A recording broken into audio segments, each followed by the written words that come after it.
Maintenant, nous allons passer au deuxième axe, qui est la reconnaissance de la triple expertise. L'association revendique la reconnaissance de la triple expertise qui est portée et défendue par l'UABI, ça a été évoqué aussi tout à l'heure. Personnes en situation de handicap, parents, professionnels. Vous trouverez dans le projet associatif ces axes-là, dans la déclinaison de la reconnaissance de la triple expertise. Donc, favoriser une reconnaissance de l'association par les membres du conseil d'administration, développer des relations de qualité avec les parents en tant qu'association parentale, ouvrir le conseil d'administration aux personnes accompagnées, développer la permanence et promouvoir le savoir expérientiel, et promouvoir et développer le bénévolat. Voilà. Donc c'est un axe assez large et on met un focus sur les points sur la période. À vous, messieurs. Merci. Eh bien, bonjour à tous. Merci beaucoup à l'association pour l'invitation. Je m'appelle Pauline Turcy, je travaille au CREL, je suis chargée du déploiement de la démarche EPOP. Je vais dire quelques mots maintenant. Mais avec Caroline, on va surtout vous présenter ce qu'on a fait ensemble et comment est-ce que l'expérience des personnes. Bonjour à tout le monde.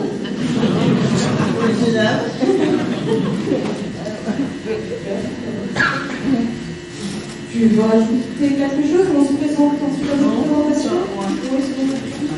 Ok, on va vous donner des exemples très concrets de ce qu'on a fait à partir de l'expérience et de l'expertise de Caroline, mais pas de Caroline, puisqu'on travaille sur les autres personnes. On voit un là-bas dans la salle, d'autres personnes qui sont adhérentes de la délégation qui va être au point de nous aussi. Je remercie aussi vraiment l'association qui s'est engagée très fortement dans cette démarche EPOP, à travers la participation de pilotage, mais également la formation d'un professionnel. Clara, je pense, dans la salle de la du sport, donc nous pourrons en parler aussi. Et donc, très rapidement, le projet EPOP, c'est une démarche nationale expérimentale qui vise à développer le retour à l'expérience, à l'expertise des personnes en situation de handicap. L'idée, c'est vraiment ça.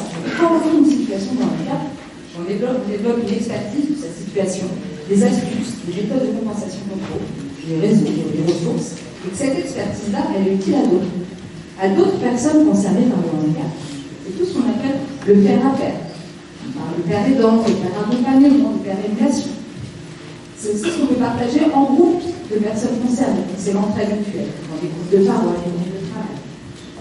Mais cette expertise, elle est aussi précieuse pour d'autres acteurs, pour les professionnels.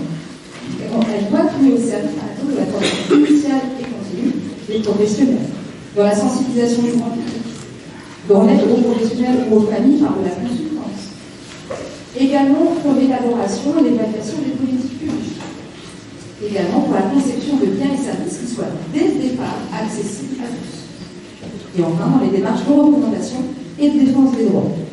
Donc nous, dans le cadre des choses, on a formé et on accompagne 30 personnes en situation de handicap, tout type de handicap, dans cette démarche de partage de leur expertise. Et on accompagne également 30 professionnels dans le développement de ces pratiques-là, dans le fonctionnement de leur structure ou de leurs services. Vous avez des professionnels d'établissement, des services médico-sociaux, mais également des professionnels de la DIH, de l'ARS, le gouvernement mutuel, etc. Voilà, je vais m'arrêter là-dessus pour le projet EPOP. Si vous avez des questions, n'hésitez pas à me contacter. Et on va donc maintenant avec Caroline vous en dire un petit peu plus sur la permanence et sur l'intervention paritaire. D'accord? D'accord. Alors, Caroline, toi, donc, tu es déléguée adjointe de la délégation du groupe Tourcoing, nous aussi. C'est un endroit où tu t'engages. Ouais. Tu partages ton expérience. Ouais. Tu peux m'en dire un petit peu plus? Je suis content de pouvoir discuter tout ça, on peut être aussi, comme tout le monde, savoir s'expliquer, tout ça. Ouais, tu me disais aussi, c'est un endroit où tu défends aussi les droits. Je défends aussi les droits des personnes en situation de handicap. Et pour toi aussi, l'entraide, c'est extrêmement important. Tu fais ta permanence très régulièrement. Oui. Tu voulais me donner un exemple, par exemple, quand vous êtes allé avec nous ici au Parlement européen. Oui. Tu nous expliques? Oui.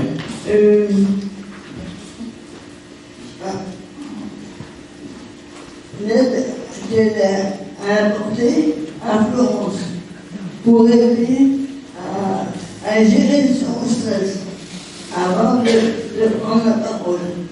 Alors Florence, c'est une personne qui est avec toi, qui était très stressée pour prendre la parole au Parlement européen.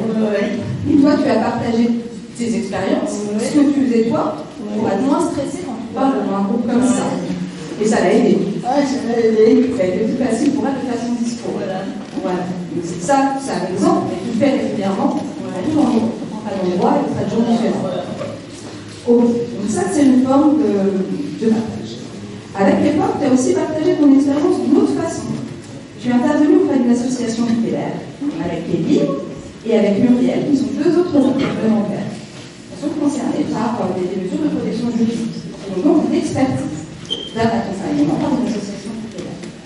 Donc, cette association, c'est la DSS de Blague, merci, parce qu'ils ont fait un gros chose.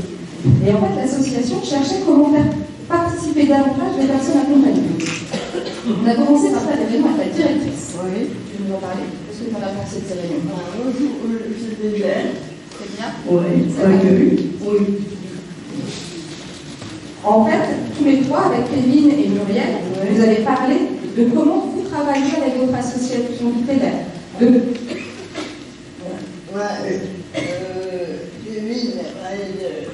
comment il avait vécu sa mesure de protection. Muriel, elle parlait des droits de santé. Et moi, j'ai parlé aussi de FAC. Le faire. Voilà. La formation que j'avais fait en face avec à Tinor. Et sur le musée aussi en place et aussi. Et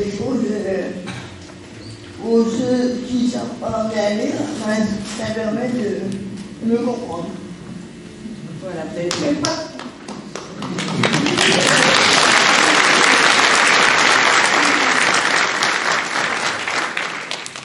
Vous avez tous les trois partagé vos expériences. Ça fait donner des idées à l'association pour développer la participation. Après ça, on a travaillé sur une petite gazette. Oui. Qu'ils ont pu envoyer à toutes les personnes qui sont accompagnées, qui sont sous tutelle ou sous curation de la terre. Tous les trois, vous allez donner votre avis sur cette gazette, que ce soit accessible, etc. Vous allez la relire. Après ce travail, on est intervenu lors d'une journée qui rassemblait tous les professionnels de l'association pour les sensibiliser à la participation. Et pour les aider à pouvoir construire les documents qui pouvaient être utiles pour eux. Oui, tout à fait. Donc c'était super, un bon moment, on s'est bien amusé, on a bien ri. Tu as vraiment réussi à faire comprendre l'intérêt de la participation. Ensuite, on a fait le tour en fait, de toutes les délégations de l'association. On a été un peu en Alcaire, à Valenciennes, à Toulouse, etc. Et partout, on a rencontré des professionnels et des personnes concernées, accompagnées. Et là, vous avez pu réexpliquer vos projets. Voilà. Chaque réunion, et chaque fois, on expliquait que pour les aider, il y avait plusieurs endroits à GSS, alors il fallait expliquer qu'on faisait pour les aider. Pour leur donner une idée aussi de comment ils peuvent travailler avec les personnes concernées qui ne savent pas bien lire ou mieux les aider. Voilà, ça a donné des idées aux professionnels et ça a aussi donné des envies aux personnes accompagnées qui se sont dit mais ouais, mais nous aussi on a des choses à partager. Et dans les discussions, on a commencé à parler de logement, budget, etc. Et puis on a vu très rapidement tout le monde se donner des astuces les uns les autres. Donc au final, là aujourd'hui on a fini notre petit travail et l'association, elle a lancé son projet. Et dans les différentes délégations, on a différents groupes de travail qui se mettent en place. Il y en a un par exemple, ils vont mettre un groupe d'échange sur la question du budget. Et un groupe d'échange entre personnes accompagnées. Ils vont créer ensemble un outil en fait pour faciliter la gestion de son budget. Il y a une autre délégation, ils ont décidé de travailler pour faire de l'entraide, par exemple, sur la déclaration d'impôt ou la remplissage du CNDPH. Il y a des personnes qui sont un peu plus autonomes sur ces aspects-là. Ils se sont dit, mais on va travailler avec ces personnes-là pour qu'elles puissent aider, faire ça en compétence les autres personnes accompagnées. Il y a un autre groupe de travail, ils vont travailler sur la communication, sur leur fonctionnement, parce qu'ils se sont rendus compte de ça, c'était pas toujours simple. Fonctionnement des services. C'est vrai. Donc, ça a donné des idées. Travailler là-dessus. Et dans un autre service, ils vont bosser sur la création de vidéos, sur l'ouverture d'une mesure de protection. Parce que si vous avez toutes les familles, c'est très simple, il y a une mesure de protection, et qu'il faut aussi pouvoir répondre aux questions qu'on se pose. Voilà. On ne peut pas connaître les questions si on ne vous écoute pas. Voilà. Donc bref, grâce à votre expertise à tous les trois, ça a permis à cette association tutélaire de faire évoluer ses pratiques. C'est pas bien. Voilà, c'est nouveau. Voilà pour l'expérience.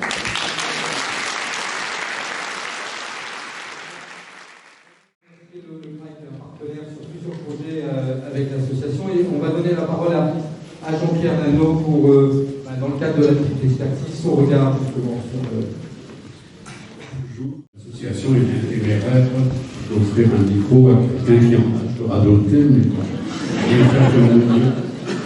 On me demande de témoigner à partir de mon bénévolat et de l'accompagnement des personnes en situation de handicap, de ce que j'ai pu vivre auprès de ces personnes. Ce que je peux dire, c'est que lors de mon premier bénévolat en 1970, on m'a demandé simplement d'occuper les personnes, de passer, de promener, occuper. Il fallait occuper les personnes sans solution. Heureusement, depuis, l'eau sans solution est devenue peu à peu, au fil des dizaines d'années, sans solution, CENT. Mais autre élément qui a marqué mon bénévolat, c'est le travail en commission. Commission brésilienne, commission régionale. Dans ces commissions, enfin, les personnes en situation de handicap étaient présentes. Et donc, elles ont pu apprendre à voir, à juger des situations, de leur situation, à décider, enfin, à prendre donc les décisions qui les concernent. Ce qui nous a aidé aussi, c'est le facile à lire et à comprendre. C'est la création des CPS. Donc c'est la création de l'association, nous aussi. La mise en place de la commission de participation. Et maintenant que j'accompagne depuis une petite vingtaine d'années la participation, je peux témoigner de ce que les personnes accompagnées sont de plus en plus souvent volontaires pour participer aux commissions, aux enquêtes, aux études, que ce soit dans l'habitat, dans le projet associatif, le thermomètre de la santé, aux fêtes, au conseil d'administration, à l'Assemblée générale, et elles ne s'y ennuient pas, contrairement à ce que je pensais originellement. Elles sont sensibles aux actions de solidarité, on le voit avec la PRD. Elles accumulent des compétences, leur capacité à parler en public, jusqu'au Parlement européen. Elles prennent confiance en elles.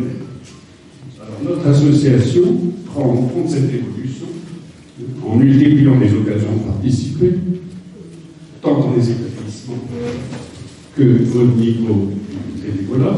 Nous favorisons le pouvoir d'agir et de décider. Pardon. Les établissements soutiennent la participation, soutiennent les élus des CDS et développent le facile à lire. La participation citoyenne n'est pas un gadget, c'est une volonté prioritaire. Elle est devenue d'ailleurs une véritable culture d'association. En tant que parent des frères de personnes handicapées, j'ai été témoin de près de 60 ans de vie associative et je profite d'avoir le micro pour dire merci. Merci à toutes les personnes qui nous permettent d'avancer, nous, bénévoles et aussi les professionnels. Merci à toutes les personnes accompagnées qui s'engagent courageusement, prennent les transports en commun après le boulot pour aller en réunion, nous aussi. à tous les présidents CDS, de 13 ans à 72 ans, qui s'écoutent, se respectent, au-delà de profils extrêmement différents.